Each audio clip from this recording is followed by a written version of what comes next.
Yes, I know this is a very, very controversial topic. It is very controversial because a lot of people don't like Josh.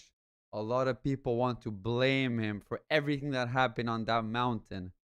But guys, I'm here to change your mind. And I'm actually going to make the case for Josh that he's actually the victim of everything that happened there and that we can justify his actions on that mountain. So when you think of Josh, you think of a villain, of a psychopath, of the mastermind of a night of terror, of a comedy of errors. That's the story, right? Just a vengeful prankster, pure and simple, and he just wanted to get revenge. But what if we're actually missing something, guys? What if we're actually missing something? What if the monster we think we see on the screen by the name of Josh, beneath the surface, could there be more than just a prankster, but could there be a tragic truth to it? There's a story there with Josh Washington of pain and of a young man that was pushed to the breaking point. Now, hear me out. I'm not one to excuse his actions, not at all. It was a bad thing what he did. Terrorizing his friends, absolutely not right. But was it understandable? Could his behavior be explained by something much deeper inside of him? Could we actually make the case for Josh not as a monster, but as a victim? So we're going to dive into the why behind Josh's action. We'll unpack the trauma. We'll unpack the trauma of losing his sister, a loss caused by his friends and partially by him. We'll explore how this specific grief destroyed him and broke his mind. And we're going to use in-game evidence. Everything will be fact-based. For example, like his psychiatric report to understand his state of mind. But it's not going to be just about psychology. What about the facts? The prank wasn't just Josh. It was also his best friends. It was a decision that they took as a group. And what was the cover-up? Everyone was on it.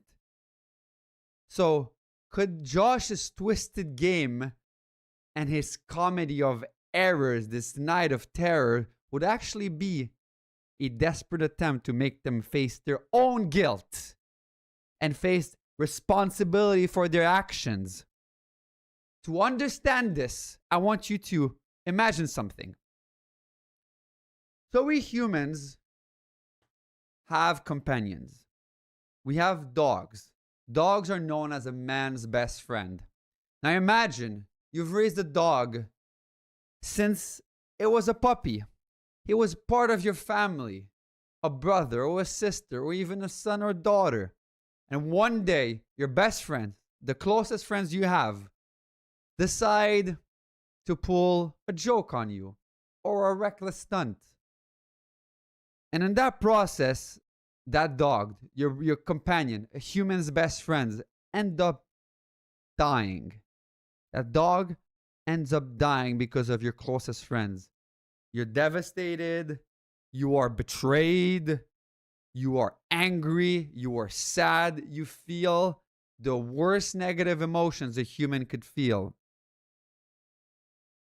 And then you can't shake this anger out. You just can't say, I'm fine now. And you feel like the people you've trusted the most in your life, you feel like you've known them since they were little. They were your best friends. How could they do such an unimaginable thing to you? And how far will you be able to go as a human being to make them understand your pain? So in a sick, twisted way, that's exactly the position Josh finds himself in. He loses his sisters. People he loved more than anything. They're literally blood sisters, guys. And that was called by a prank that went too far. And he can't let it go. So today, I will explore with you guys the psychological and emotional, and yes, I will justify his reasons behind Josh's elaborate revenge. His psychiatric report will allow us to dive deeper into his mind and into his growing paranoia. We will see how he ends up believing that scaring his so-called friends is the only way he will truly understand the horror he's lived through. So if you're ready to question everything, and if you're ready to question everything you thought about Josh, then stick around, because I promise this is going to be good. The case for Josh will be an unimaginable one. And by the end of this video, I promise you're going to see things from a different perspective, and specifically from his perspective. So let's start with my favorite topic, and probably the most important one. It's the psychological analysis of Josh. So in psychology, there's something we call acting out. And in the simplest of terms, acting out is when someone expresses some unconscious feelings or conflicts through his actions, not through his words, but through his direct actions. So instead of trying to talk them out of doing something, they act on those emotions. This is where the term acting out comes from. So think of it like a pressure valve you have. And sometimes the emotional buildup on that pressure valve is so big that the person literally acts out their pain and anger out of fear, because talking about it is simply impossible. And as a bit of background, the term acting out is actually a psychoanalytic theory who was made by who and originated by who? You already know. Good old Sigmund Freud. In therapy, it is observed that when a patient who can't process his emotions or process his feelings, they might resort to impulsive behavior, a bit like a child. We call them outbursts, dangerous stunts, or some people like to justify it by calling them pranks that force others to experience what they felt. So I'm going to use a quick analogy to make you understand. Imagine a teenager. He's furious at his parents, and he keeps getting criticism from there. So instead of sitting down and asking, hey, their words hurt me, let me talk to them about it, they sneak out at night, they party recklessly or break curfew on purpose. So they act out their emotions using action instead of communicating this anger to their parents. They cannot verbalize what they feel. So now you might ask, how does this concept apply to Josh? Because this was a good introduction, but I want to know how it applies to Josh. So picture a world that after this catastrophic prank, he loses Hannah and Beth, his sisters, his family, because of a joke that was taken way too far. He's drowning in grief, betrayal, and rage towards his friends and himself. He holds himself and them responsible for those cruel actions. So instead of reaching out for help or finding a healthy alternative, he cannot channel his pain. Josh decides to then funnel all this inner turmoil that he feels inside of him into one planned, massive night of terror. It wasn't just a small prank like, oh, there's a door, I'm going to put a bucket of water and they're all going to fall. The water's going to fall on them and ha ha ha, it is so funny. No. This is a planned night, a really drawn out plan of how he was going to terrorize them. So, I want you to think of Josh's trauma like a broken leg. It hurts. It is debilitating. You cannot walk.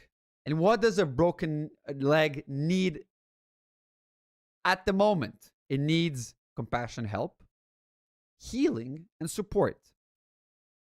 So now imagine the person caused that leg break on this person accidentally or not accidentally decides to stand over you, brushing it off, or worse, acting like it never happened. So guys, like in basketball, let's say you dunk on someone, you make your opponent fall. The disrespectful move is to walk over them, right? So imagine your best friend does this while they broke your leg. That's Josh. That's exactly Josh's scenario. His friends, through their prank, broke him. His psyche is broken. He lost his sister, guys. So instead of remorse and accountability, there is no justice. They just dipped. They ran away. They scattered. Years later, they decide, we're just going to return. We're going to return to the place where we robbed the bank. We're going to return to the chalet where Hannah and Beth died. And seemingly, they're all untouched by it. None of them seem to care or care enough. His pain has been dismissed. His loss is trivialized. And his friends have escaped with any real consequences. Sucks to say, but it's the truth. So this is where the acting out is crucial. In psychoanalysis, Josh is offloading his inner chaos into the real world. And what is his inner chaos? His guilt, his sorrow, and his anger. By forcing his friends to finally taste the terror he's endured and he's felt for all those years. Ever since Hannah and Beth died and disappeared.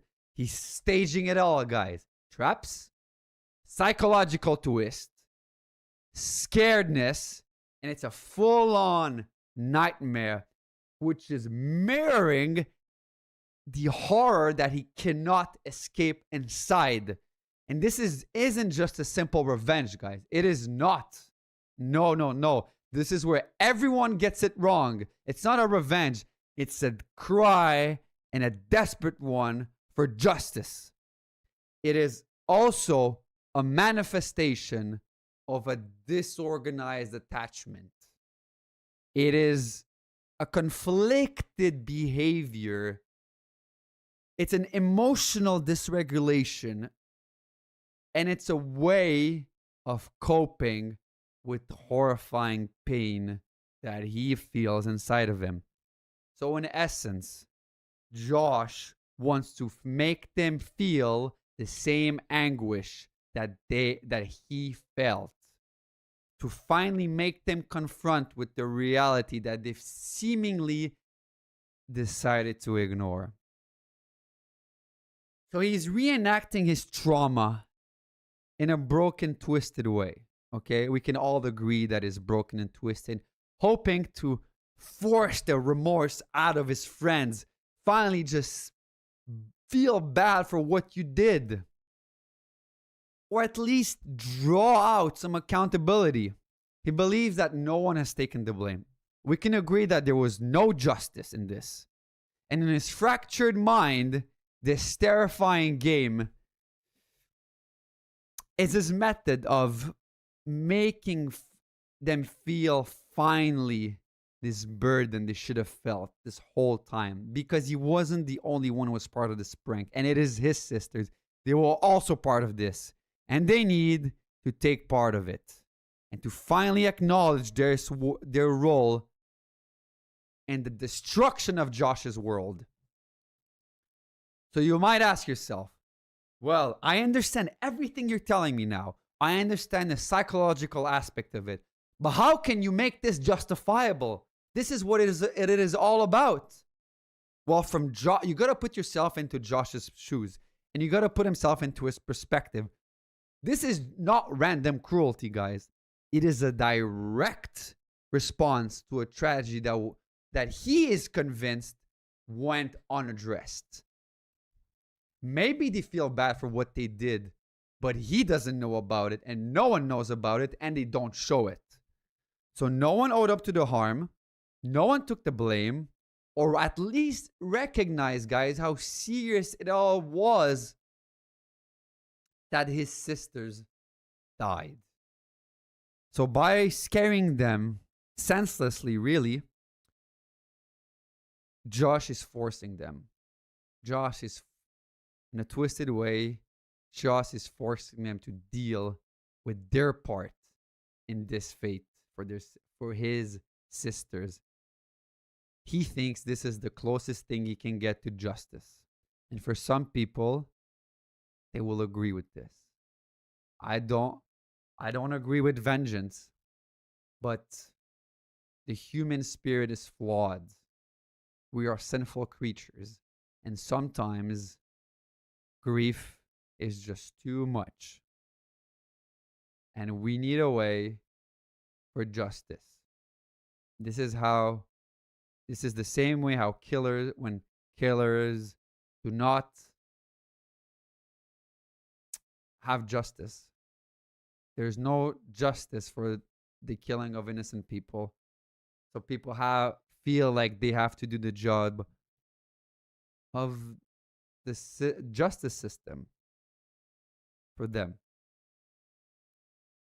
So it's really about grasping, guys, the source of his actions, understanding that Josh, his monstrous behavior, it was monstrous, stands from a psychological injury that is really deep into his core. It's a betrayal of trust by those who are supposed to be his best friend, who should be his support system. He's not just the villain you see in movies or in cartoons or in video games. It's a deeply wounded individual, guys. And he's acting out from a disorganized attachment, trying to process in his own way a devastating trauma, magnifying by the people who were supposed to be his best friends, who should have helped him heal at the same time. So in his twisted mind, the mind took him to a twisted reality that this is the only way to be heard. And that, guys, through the lens of acting out, is where Josh's horrifying prank transforms from a simple villainy into a desperate cry for resolutions. Yes, it's traumatic and destructive, but in Josh's mind, it's the only way. It's the only way to finally purge this agony and this sorrow that he has inside of him. And that's by making his friends pay. He needs a scapegoat. He needs one. He needs someone to take the blame. And it doesn't make it right, guys, but it does explain and justify how he reached this point and why, to him, it seemed like it was the only path left. So, now we have to talk about his trauma-induced psychosis, or the more modern term called schizophrenia-like symptoms. And we have to see how this shaped Josh's actions. So, as a simple introduction, psychosis, it's really a state where someone just loses contact with reality. They might see or hear things that are not true. We often call them hallucinations, or firmly believe that things that they see simply aren't true. Delusions.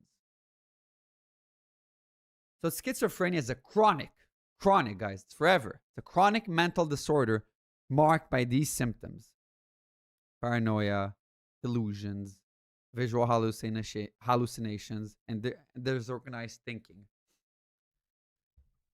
However, in human psychiatry, there is a link between extreme trauma and psychotic episodes. When a person is already emotionally vulnerable, in this case, Josh. A severe shock to their core can push them to the breaking point. I think we can all agree on that. So to make sense of this, think of a faulty electrical system. We have this electrical system in a house, and its wiring is already damaged, and it might hold together day to day. It might still work. We might still see some electricity flow there until there's a powerful surge. Let's say you have a mixer going, you have your laptop running, a computer, a generator, everything, and it makes, and it's a big trauma on the electrical system, and that there's a powerful surge. This extra stress finally overwhelms the system. So it blows a fuse, causing everything in that electrical board to short circuit. So in the same way, an individual who's already broken, who's already predisposed to mental health issues, can only endure so much pressure, so much grief, so much loss, and so much guilt before their mind short circuits, which leads directly to the psychosis.